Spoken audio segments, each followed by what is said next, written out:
Margaux is in the south of the Médoc, and in fact the soils in this part of the Médoc are a little poorer, meaning that the soils are a little lighter, and explaining why the Margaux wines produce a style with a lot of delicacy, finesse, described often by the English as feminine wines because of this particular soil conditions. Definitely it brings to the wines of Palmer in particular, in comparison to its neighbors, a lot of velvet, a lot of smoothness that is obviously due to the big percentage of Merlot, while not affecting at all their structure and depth and potential of aging. And in particular we use also a little bit of Petit Verdot, which is a third variety, a minor variety of course, but that brings a lot of backbone to the final blend of the wine.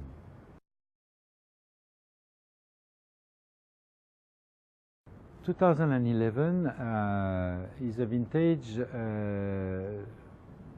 where Palmer suffered a lot due, in terms of volume mainly, due to a hailstorm that happened in early June. It's going to be a smaller volume, it is a small yield of 20 hectoliters per hectare, what is small, and the quality is nice. There is a lovely fruit, there is a beautiful ripeness, because though the summer has not been dramatically hot, a bit cloudy, a bit rainy, but not much water, the spring had been so nice that there was a huge dryness.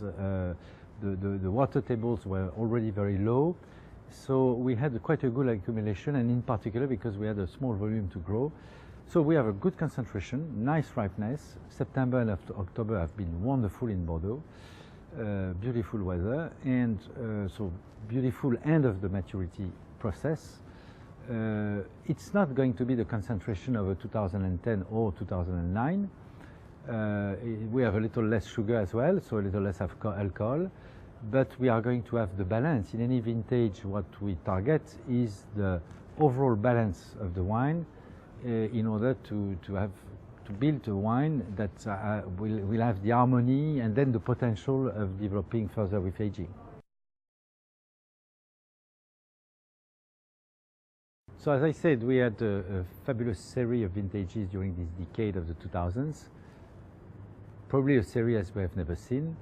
Every vintage remains unique. You cannot compare 2005 and 2010, even if these two vintages are very deep, very concentrated, dramatically powerful. It will remain as probably the star of the decade will be maybe the 2009.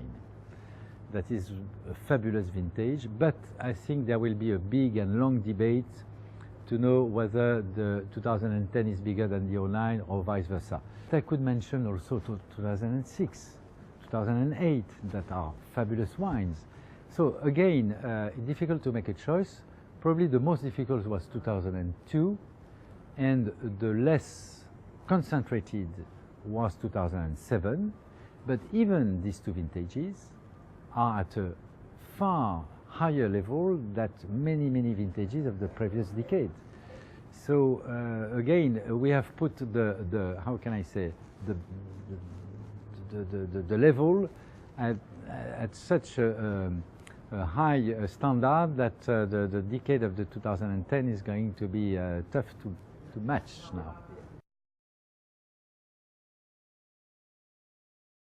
If we have made this decision to affix this sort of signature of every bottle, it's mainly to protect against possible fake bottles. We don't know how big is the problem, because it's very difficult to evaluate. And I think what we definitely need is to show our customers and the consumers that when they buy a bottle, or when they will buy in the future a bottle with this sort of tag, they can have a full confidence in what they buy.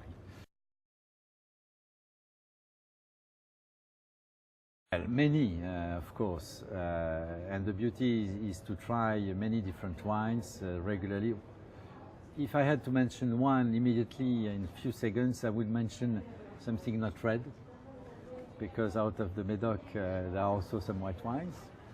And I would mention maybe the Rieslings, both from Alsace, when they are dry, and from Germany.